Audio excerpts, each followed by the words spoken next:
예레미야 32장의 상황을 좀 설명을 드리면 아마 좀 이 말씀이 더 이해가 될 것 같습니다. 시드기야 왕 10년째 되던 해에 드디어 이제 느부갓네살 왕이 바벨론 큰 군대를 이끌고 와서 예루살렘을 에워싸고 포위하고 거기에 이제 이 흙을 싸서 결국은 예루살렘 안으로 들어오는 사람도 없고 나가지도 못하도록 이렇게 완전히 봉쇄시키는 이제 그런 상황이 되었습니다. 그 기간이 길어지면 길어질수록 예루살렘 내부에 있는 사람들은 완전히 그 말라 죽을 수밖에 없는 이러한 상황이 된 것이죠. 구약 성경을 읽다 보면 이런 식의 전쟁을 우리가 이제 가끔 만나게 되는데 그 상황이 너무너무 험난하고 참 궁핍하여 심지어는 인간이 도저히 해서는 안 될, 할 수 없는 그런 일들이 벌어지는 것들을 저희가 읽을 수 있습니다. 심지어는 어미들이 갓난 아기들을 먹고 살기 위해서 이렇게 죽이는 그러한 일들이 있는 것도 보았는데, 이처럼 이제 지극히 비참한 상황이 벌어지고 있는 것이죠. 오늘 본문 36절 앞부분에 이스라엘의 하나님 여호와께서 너희가 말하는 바 칼과 기근과 전염병으로 말미암아 이렇게 얘기했는데, 이런 정말 너무나 심란한 상황이 지금 이 성에 벌어지고 있습니다. 이럴 때 시드기야 왕이 하나님을 아는 왕이었다면 하나님께 엎드려 회개하기를 시작하고 온 백성들이 함께 하나님 앞에 엎드려야 할 텐데, 저들은 끊임없이 거짓 선지자의 말에 귀를 기울이고 거짓된 소망을 품고 있습니다. 예레미야 선지자는 결국 하나님께서 손을 대시는 순간이기 때문에 이제 예루살렘은 무너질 것이고 함락될 것이고 시드기야는 잡혀가서 바벨론에서 죽게 될 것이고 수많은 백성들이 포로가 되어 끌려갈 거다, 이제 이런 이야기를 하니까 이 시드기야 왕은 이 예레미야의 말이 너무너무 듣기가 싫어가지고 그를 이제 감금시키고 결국 백성들과 예레미야 사이를 격리시켜 놓은 이런 상황이기도 합니다. 예레미야의 마음이 얼마나 힘들었을까? 일단은 뭐 자기 민족, 자기 백성, 자기가 지금 살고 있는 예루살렘이 이처럼 비참한 상황에 빠질 거라고 하는 현실을 알기 때문에 그의 마음이 힘들었을 것이고, 이러한 상황인데도 불구하고 하나님의 음성에 귀를 기울이고 회개하지 않는 이 왕과 백성들의 모습이 너무 힘들었을 것 같아요. 이처럼 고민하고 있는 예레미야에게 하나님께서 이상한 음성을 들려주십니다. 너의 친족 중에 하나가 너에게 와서 땅을 사라고 하겠다. 그 땅을 사라. 이건 뭐 도대체 무슨 황당한 얘기인가? 예레미야가 그 이야기를 하나님으로부터 듣고도 이게 하나님의 음성이라고 믿지를 못했어요. 근데 실제로 하나멜이라고 하는 자기의 이 사촌뻘 되는 사람이 와서 자기 부모로부터 받은 땅을 좀 당신이 사달라고 이렇게 부탁을 합니다. 그 이유는 뭐 여러 가지 있을 수 있는데 사실 땅에 아무런 값어치가 없잖아요, 이 상황에서. 그러니까 하나멜은 지금 자기가 먹고 살 문제를 해결할 수가 없기 때문에 정말 조그만 돈이라도 받고 이 땅을 좀 처리해 버려야 되겠다라고 생각을 한 거고, 이것을 이제 땅을 물으라라고 한 것은 뭐냐면 신족들인 경우에 형제가 궁핍하게 되어 땅을 팔 수밖에 없으면 그것이 남의 손에 가게 하지 않기 위해서 친족들이 대신 사주고 그것을 보관하기도 하고 또 희년이 되면 뭐 돌려주기도 하고 이제 이런 일들이 있었는데, 예레미야에게 와서 땅을 좀 사달라, 돈이 되게 좀 해달라 이렇게 얘기를 하는 거예요. 예레미야 입장에서는 좀 황당했겠죠. 왜냐하면 지금 자기는 감금되어 있고 사실 예레미야는 보면 이제 자녀도 없고 가족도 없어요. 그러니까 이 상황에서 자기 정말 몇 푼 없는 그 돈을 이 하나멜이 와서 그것을 좀 받아가고, 그 땅은 뭐예요? 완전히 이제 베냐민 땅이라고 이렇게 써 있는데 그 지역은 이미 예루살렘 인근에 있는데 바벨론에 의해서 이미 짓밟히고 있는 땅인 거죠. 그러니까 이 땅의 의미가 없어요. 뭐 이걸 뭐 지금 어떡하라고? 지금 나라가 다 망하는데 여기에 무슨 내가 소유권을 갖는다는 것이 무슨 의미가 있는가? 그런데 하나멜이 와서 자기에게 이렇게 부탁을 하니까 예레미야가 뭘 깨닫게 되냐면은 여호와의 말씀이구나. 여호와의 말씀이구나. 8절 끝에 그렇게 써 있어요. 내가 이것이 여호와의 말씀인 줄 알았으므로.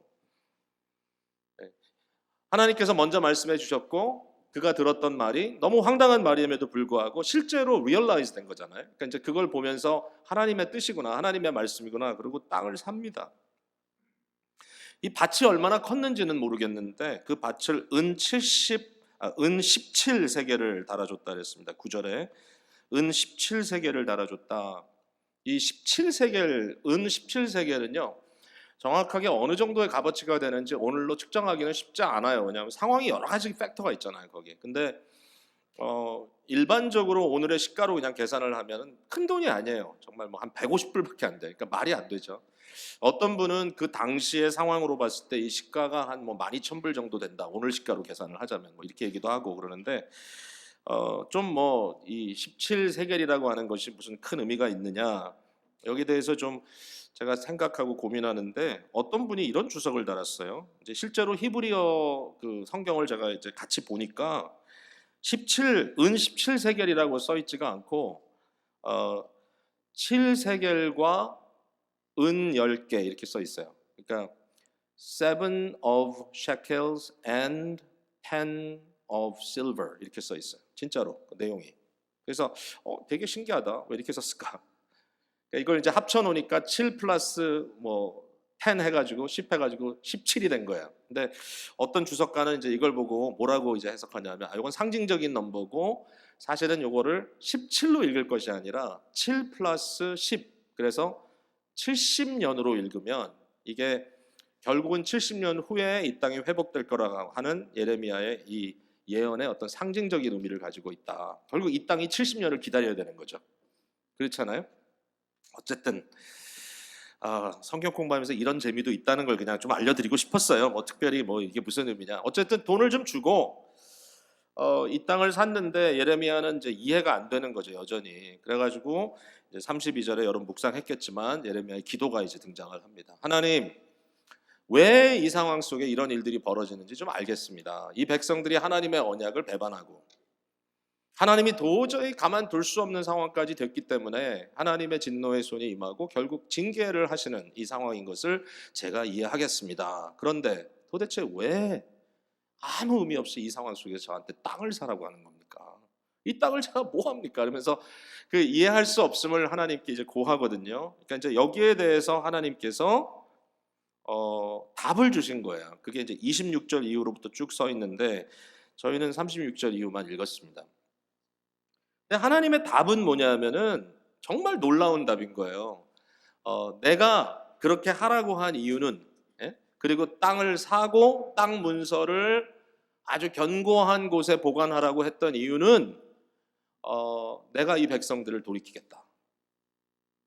내가 이 땅으로 너희를 다시 부르겠다. 그리고 때가 되면 실제로 이 땅 주위에 있는 땅, 심지어는 네게브의 사막의 땅까지도 매매하는 그러한 액티브한 리얼 에스테이트가 되겠다. 내가 그날을 너에게 약속한다.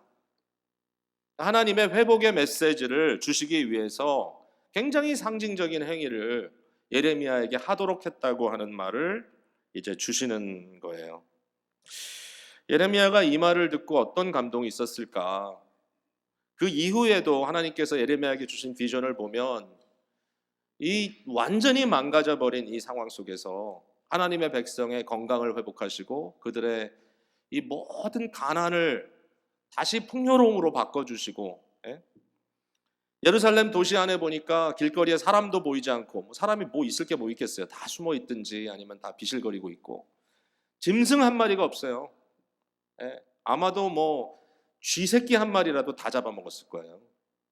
아무것도 인기척이 보이지 않는 그 성에서 너무 비참한 가운데 예레미야가 보고 있는데 예레미야의 비전을 하나님께서 보여주시는데 이 유대 땅에 그 땅들이 파란 풀로 덮이고 거기에 수많은 양떼들이 오가는 목자들이 다시 그 양들을 치고 있는 그런 모습을 하나님께서 보여주시면서 이러한 날이 오리라 이렇게 얘기를 해주시는 거예요. 하나님께서 주신 소망. 예레미야는 사실 이러한 소망의 비전을 봤죠. 히브리서 11장 39절에 보니까 이 사람들은 다 믿음으로 말미암아 증거를 받았으나 약속된 것을 받지 못하였으니. 뭐예요? 그들이 비전을 통해서 하나님의 말씀을 통하여 이러한 일이 벌어질 거라고 하는 그러한 말씀의 예고를 받았음에도 불구하고 그들은 그 일을 직접 보지 못했어요. 예레미야는 결국은 포로 잡혀가는 신세가 돼가지고 바벨론이 아닌 애굽에서 결국은 죽게 됩니다. 이처럼 이것을 직접 눈으로 보지는 못했지만 이 순간에 하나님께서 주시는 그 비전을 바라보면서 예레미야가 얼마나 하염없는 감동을 받았을까 마음속에.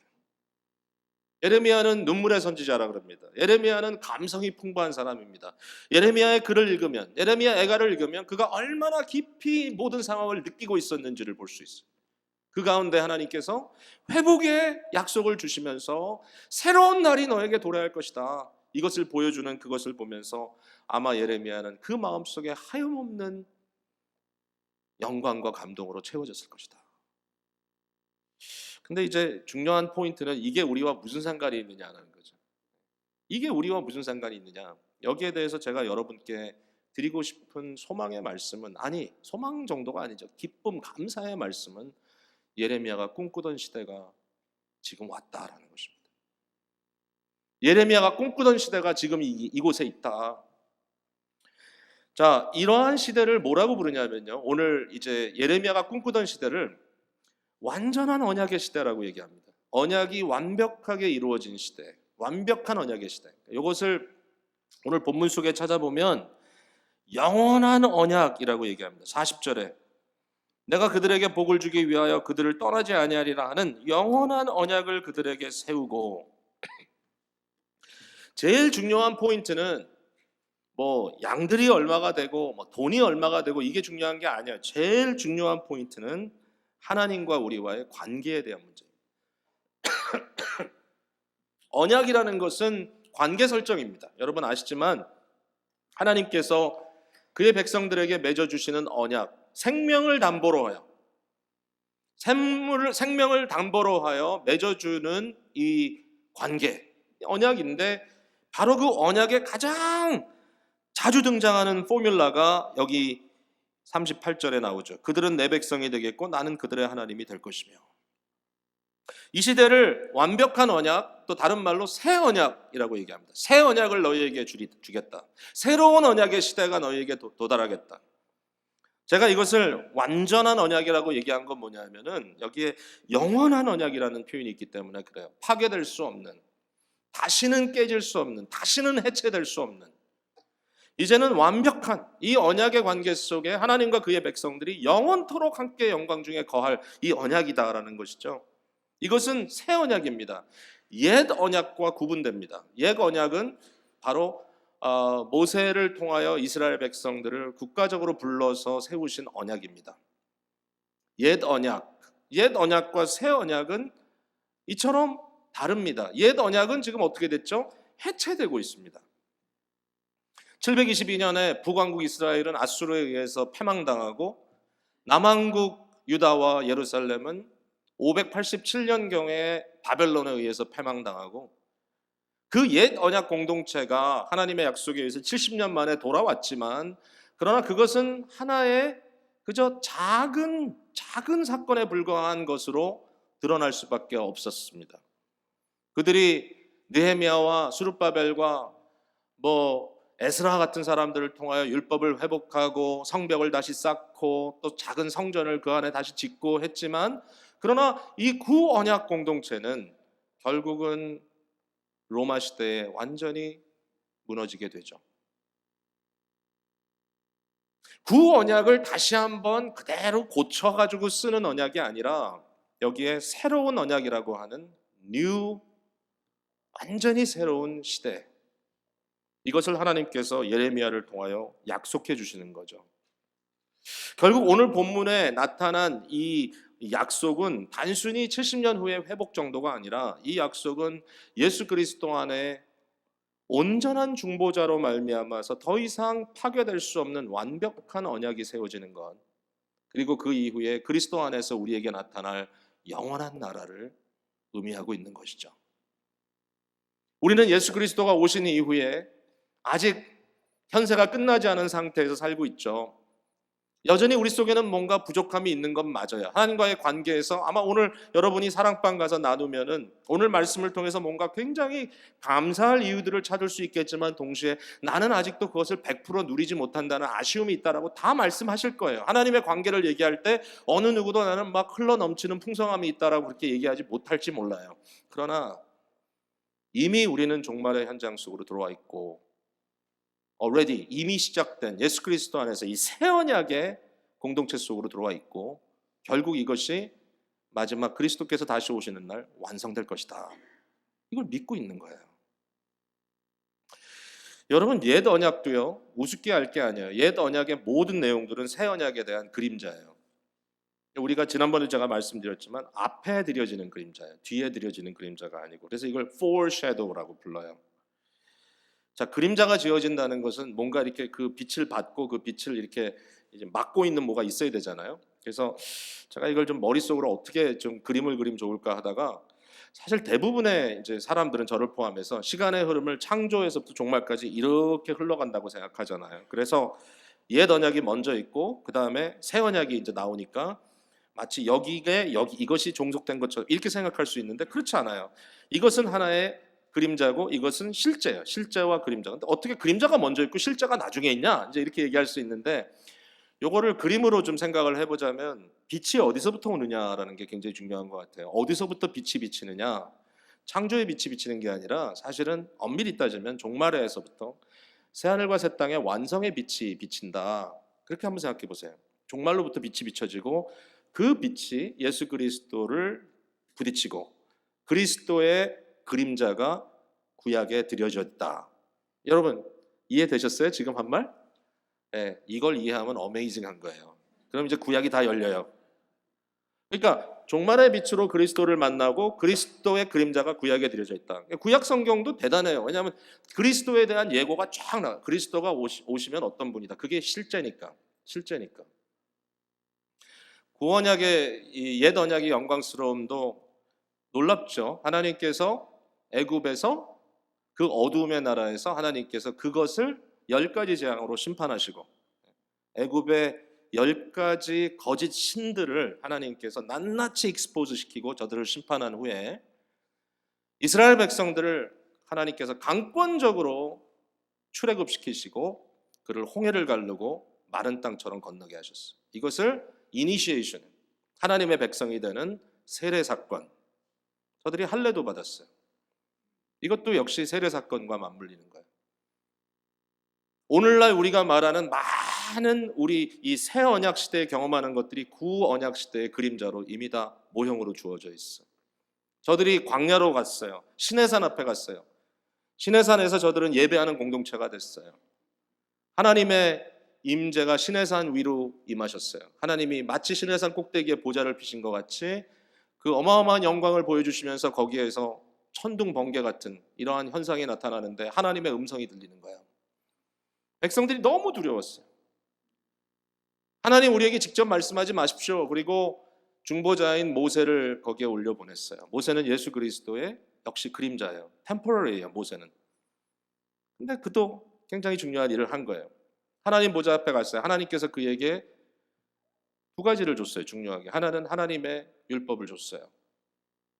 하나님의 성품이 드러나 있는 하나님의 도덕률을 특별히 가장 종합적으로 십계명이라고 하는 것을 모세에게 주시되 어떻게 주셨냐면 돌비에다 글자로 새겨주셨어요. 이것도 굉장한 거예요. 여러분 왜냐하면 창조 때 이미 하나님의 형상으로 창조받은 이 인간과 심지어는 이 창조 피조 세계 속에 하나님의 거룩하시고 온전하신 아름다운 도덕적 성품이 거기다 드러나 있어요. 사실은. 근데 그것을 말로만 하신 것이 아니라 또는 그냥 보여만 주신 것이 아니라 그것을 문자화해서 영구히 기록하도록 남겨주신 게 모세율법이에요. 십계명을 중심으로 여러분 생각하면 돼요. 이 부분에 대해서. 그래서 이 계명이 백성들에게 주어져서 하나님께서 뭘 원하시는지 뭘 잘못하면 죄고 뭘 잘하면 하나님 기쁘시게 하는 것인지 그들에게 가르쳐 줬단 말이죠. 그뿐만이 아니에요. 또 하나 있어요. 성막의 모형을 보여줬어요. 그래서 모세가 내려와서 성막을 집니다. 성막은 뭐죠? 하나님의 임재의 사인입니다. 모형입니다. 놀라운 게 그 성막에 지성소가 이렇게 숨겨져 있었는데 그것뿐만 아니라 거기에 구름 기둥과 불 기둥으로 성령의 임재가 백성 가운데 있었어요. 이게 구원 언약이에요. 그들에게도 대속이 있었어요. 죄 사함이 있단 말이에요. 자기네들이 죄를 범하니까 그럼 어떻게? 죽어 그냥 멸망당해? 아니야. 회개하는 거예요. 어떻게 회개합니까? 짐승을 끌고 가가지고 험없는 짐승을 하나님께 제단에 바치면서 내 죄를 씻어달라고 우슬초로 나를 씻으소서 이렇게 주님께 회개하는 거예요. 구약에도 대속의 개념이 있고 구약에도 짐승의 제사가 있고 피 흘림이 있단 말이죠. 여러분 그것도 대단한 거예요. 근데 물론 그것은 못마땅하죠. 사실 완전할 수가 없죠. 짐승의 생명과 인간의 생명을 어떻게 바꿀 수 있느냐. 결국 그것도 뭐죠? 진정한 제물 대신 예수 그리스도의 예표인 거죠. foreshadow. 그러나 이 모든 요소들이 구약에 나타나 있어요. 그러니까 우리가 구약 성경을 읽을 때에 이 구약 성경을 통하여 예수 그리스도의 이 성취 그리고 거기에 나타난 새로운 언약, 뉴 커버넌트의 공동체가 과연 무엇인가를 더 생각할 수 있다라는 것이죠. 하나님께서 우리를 부르셔서 단순히 옛 언약의 어떤 그러한 모형에 머무는 것이 아니라 이제 그것이 다 파괴됩니다. 이제 옛 언약은 폐지되는 그러한 상황 속에 가고 있습니다. 그때 다 망하느냐, 다 끝나느냐? 아니요. 하나님의 마음의 계획은 뭐냐면 이 그림자가 끝나는 날 하나님께서는 진실된 실제를 너희에게 주겠다. 근데 놀라운 건 우리가 실제가 온 시대에 살고 있다라는 겁니다. 우리는. 자, 여기에 이제 큰 어드밴티지가 우리에게 있습니다. 두 가지 오늘 특별히 생각을 좀 해보려고 하는데 첫 번째 어드밴티지는 뭐냐면 마음에 율법을 새겨주시겠다는 거예요. 여러분 이게 무슨 얘기냐? 이미 우리가 31장 33절 여러분 묵상할 때 봤을 거예요. 내가 나의 법을 그들 속에 두며 그들의 마음에 기록하여 뿐만 아니라 오늘 본문 40절을 보니까 나를 경외함을 그들의 마음에 두어 나를 떠나지 않게 하겠다. 무슨 얘기입니까? 돌비에 새겨진 하나님의 도덕률이 아니라 우리의 마음속에 와서 우리를 주관하는 도덕률이라는 것입니다. 우리의 마음에 새겨진 이런 얘기 많이 하잖아요. 돌비가 아니라 신비에 새겨졌다. 마음비에. 하나님을 경외하는 것, 하나님을 두려워하는 것, 하나님을 의식하는 것이 우리의 마음속에 새겨졌기 때문에 하나님께서 우리를 단순히 어떤 외형적으로 관리하는 것이 아니라 우리의 마음을 사로잡으신다. 우리의 마음을 변화시키시고 우리의 속에 있는 우리의 인사이드를 주께서 움직이신다. 이게 너무너무 큰 변화라는 거예요. 너무 큰 변화예요. 여러분 한번 생각해 보세요. 어떤 이런 그 강압적인 그런 그 외압을 통해 가지고 사람들을 제재하는 사회가 있습니다. 실제로 그런 사회들이 있죠.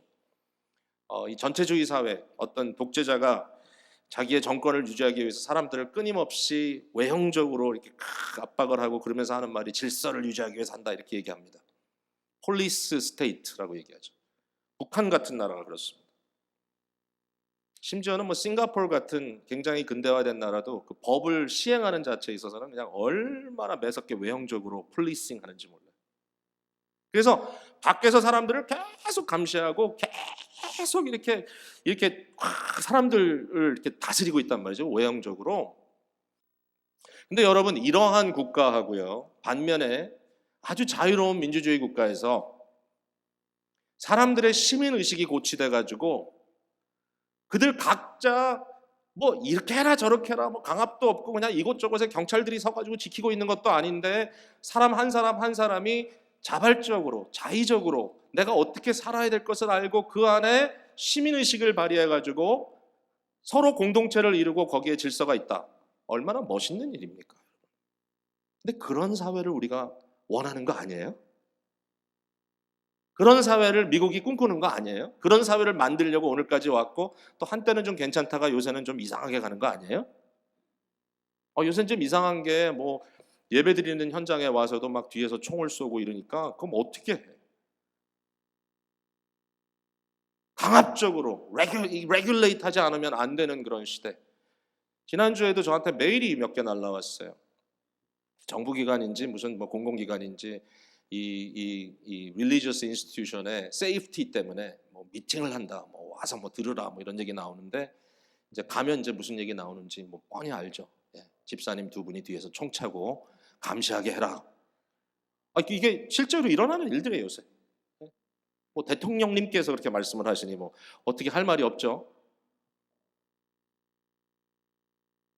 이전에도 제가 말씀드렸지만 제가 아는 어느 교회는 예배가 시작하면 딱 시작하자마자 문을 딱 걸어 잠그고 아무도 밖에서 못 들어오게 그렇게 해서 안전을 지킨다. 우리 교회는 그랬다가는 교인들이 한 3분의 1은 못 들어올 테니까 뭐 그렇게 하면 또 제 시간에 나타날지도 모르겠습니다만은 어쨌든 뭐 이런저런 세이프티를 해야 되는, 그러니까 외형적으로 뭔가 강압적으로 자유를 제재하고 해야 되는 그러한 문제가 발생하는 반면에 실제로 우리에게 정말 정말 아름답고 귀한 일은 뭐겠어요? 정말 자발적인 아주 시빌라이즈되어 있는 시민의식을 가지고 우리 각자가 자기의 자리에서 자기가 할 일들을 하고 교통법규를 지키는 이유가 경찰한테 잡혀 티켓 띄지 않기 위해서가 아니라 모든 사람들이 원활하게 운행할 수 있기 위해서 나의 세이프티를 위해서 스스로 제재하고 스스로 자제할 수 있는 그러한 상황이 된다면 그건 다른 거죠. 벌써 수준이 다른 겁니다. 여러분 오늘 이 시간에 오라고 뭐 누가 여러분 개인적으로 전화 돌렸어요? 제가 여러분 안 오면 큰일 난다고 협박했어요? 그거 아니잖아요. 그런 제재가 아니잖아요. 우리가 살고 있는 시대가 언제 어떤 시대냐 말이죠. 뭐 지난 2주 금요일에 뭐 리더들 뭐 훈련하는 세미나 한다고 리더 되는 분들 뭐 제가 뭐 출석 불렀어요? 안 오면 여러분 내년에 잘라요? 그래도 안 오면 할 수 없고 뭐 할 수 없는 건 아니고 오셔야 되는데 자발적으로 뭔가 마음의 움직임을 따라 이것이 옳다 생각하고 같이 가는 너무 다른 거잖아요, 여러분. 예? 제가 뭐 헌금 체크하고 누가 얼마 헌금했나, 아이 장로가 집사가 요거밖에 안 했어? 따지고 있는 것이 아니고 전 몰라요, 여러분 얼마 헌금하는지. 뭐 그게 중요한 게 아니에요. 새 시대, 새 언약 시대에 살고 있는 우리들의 모습이 어떤 거냐? 율법이 우리 마음에 있는 거예요. 하나님 앞에 우리가 서 있는 거예요. 얼마나 멋있어요.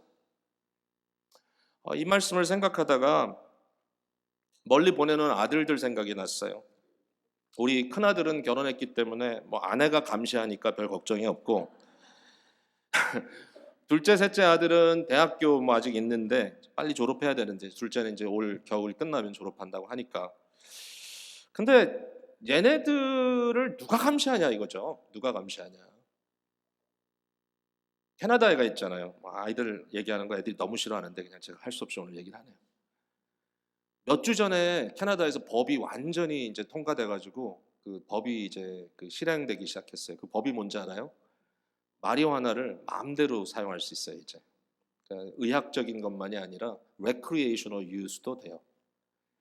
아주 쉽게 구할 수 있어요. 그리고 집집마다 대마초를 몇 그루씩 키울 수 있어요. 그 숫자에는 한계가 있는데 그래도 각자 집에서 키울 수 있어요. 좋아하시네요, 여러분. 그럴 리 없겠지만 그런 얘기는 하더라고요. 근데 캐나다에서 이게 이제 캐나다에 거주하는 시민들, 이 거주자들에 대해서 한계가 있는 거기 때문에 유학생들이 했다가 걸리면 자기 나라 법으로 취급된다고. 그래서 뭐 조심하라는 얘기도 있고 그런데 아이들이 도대체 어떻게 견디고 있나 이 상황 속에서 얘네들이 도대체 어떻게 자기의 삶을 지킬 것인가? 예?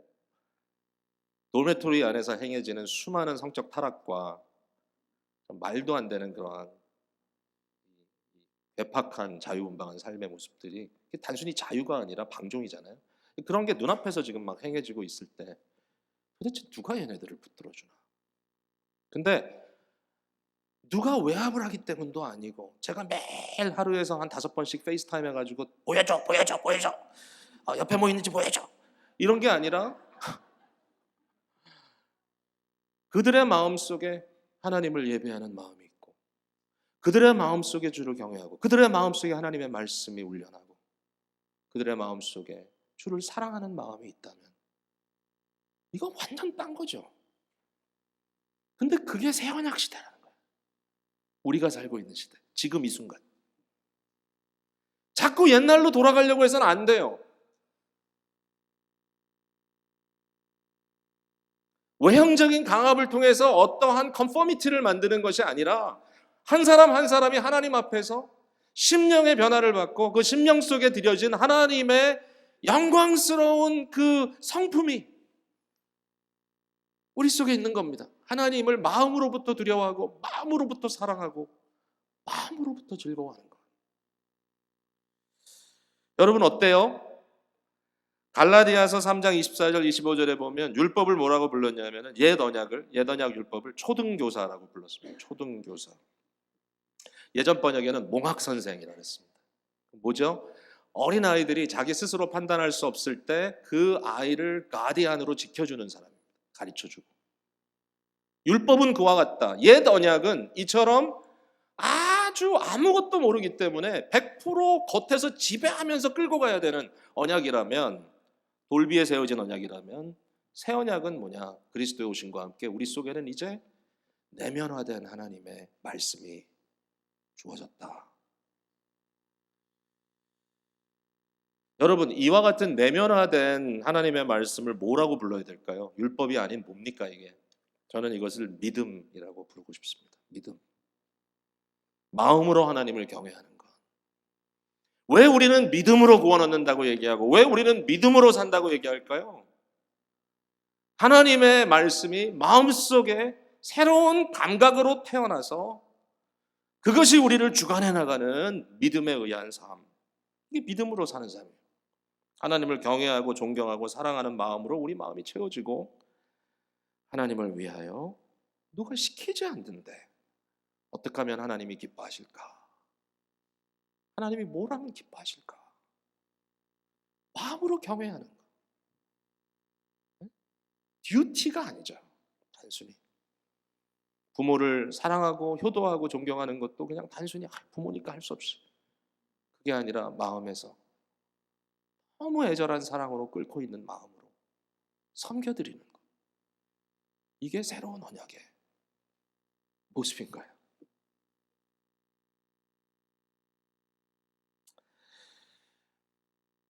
여기에 대해서 이제 또 하나 우리가 뭐 얘기를 하자면 역시 내면화의 문제인데 하나님께서 우리에게 은혜 주시기 위해서 항상 함께 계시겠다고 약속하신 것.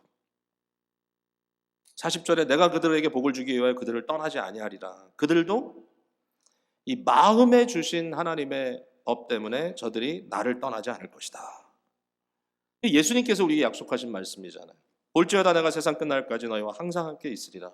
주님, 부활 승천하시는 주님께서 도대체 어떻게 우리와 함께 하신다는 말씀입니까? 오늘날 임마누엘 되신 예수 그리스도가, 하나님이 우리와 함께 하신다는 이름을 갖고 있는 그리스도가 어떻게 우리 가운데 계시는 겁니까? 예수님께서 뭐라 그랬어요? 요한복음에 너무 멋진 말을 하셨잖아요. 내가 너희를 고아와 같이 버려주지 않겠다. 그때가 되면 너희가 알리라. 내가 네 안에, 네가 내 안에 있을 것이다. 진정한 내재하는 그리스도의 동행. You in me, I in you. 그리스도와의 커뮤니언, 교통. 그리스도와의 유니언, 연합. 주의 말씀과 성령을 통하여 말씀 되신 그리스도가 우리 안에 내재하시고 그리스도의 영이신 성령께서 우리 마음에 내재하시는 이러한 지속적인 은혜. 여러분, 사도 바울은 실제로 이런 고백을 하며 살았죠. 어떤 상황에서든지 주께서 나와 함께 하셨다라는 고백을 합니다. 다 떠나가고 아무도 내 곁에 없어도 그리스도께서 나를 버리지 아니하시고 내 곁에 계시고, 너무 힘든 상황, 정말 앞이 보이지 않는 깜깜한 순간에도 그리스도께서 바울에게 성령의 목소리를 들려주시면서 인도하십니다.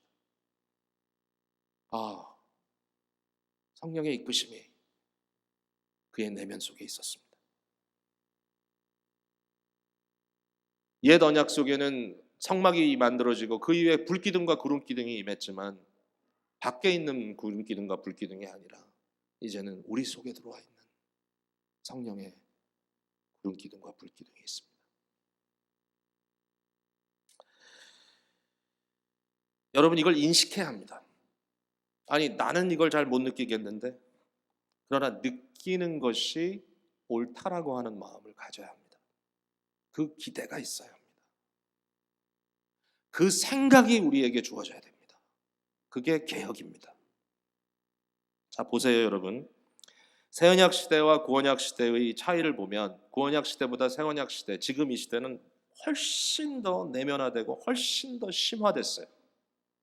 이 주님의 역사가 우리 속에서 내면화, internalized, 심화, intensified.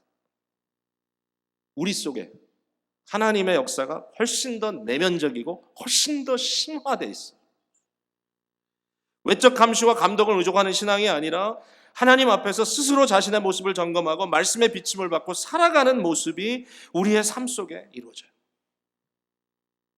여러분, 나라가, 사회가 민주화되고 자유화돼서 살아가는데 각기 시민의식과 어떤 뭔가 내가 어떻게 해야 된다고 하는 의식을 가지고 자신과 주위와 타인들을 가꾸며 살아가도록 그러한 삶으로 부름을 받았는데 여전히 뭐라고 얘기하냐면 독재주의자가 나타났으면 좋겠다고 얘기한다면 그건 옳은 생각이 아니죠.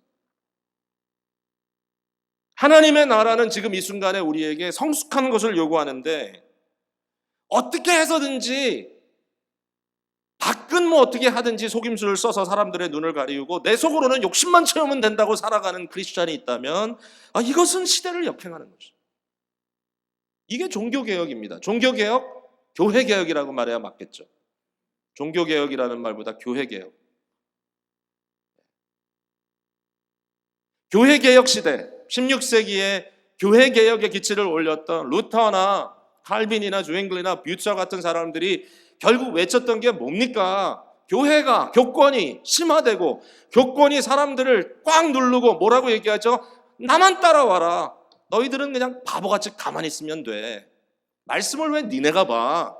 라틴어 이해도 안 되는 것 앞에서 읽어주고 설명도 제대로 안 하고 성경 번역 큰일 날 일이죠. 그거 했다간 다 죽습니다. 사제들이 교회 소위 말하는 종교인들이 모든 것을 이끌어가고 사람들에게는 내가 원하는 대로 따라만 오라고 이야기하는 그런 시대적인 상황이 중세기였습니다. 왜 종교개혁자들이 나타납니까?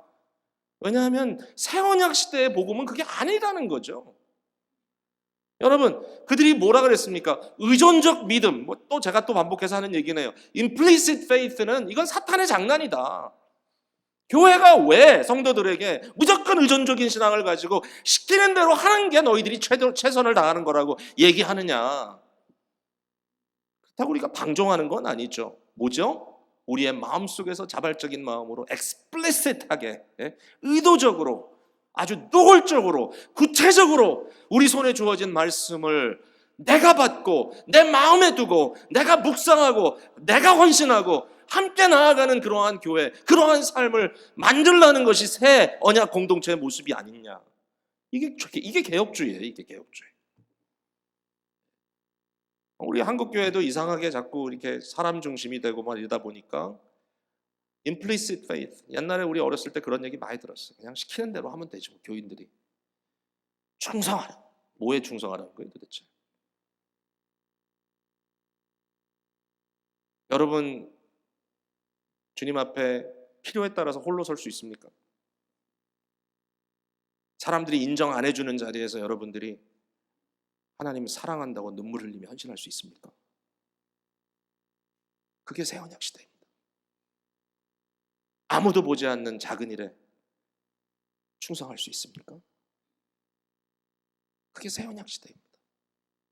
그게 우리의 실력입니다. 구원 역사 속에 나타난 이 시대의 하나님의 마음입니다. 이 일을 하나님께서 내 마음과 나의 영혼을 다해 이루겠다는, 물론 이것은 하나의 그 비유법이죠. 하나님은 하나님이시지 뭐 이렇게 나눌 수 없지만 여기 보면은 내가 그렇게 하겠다.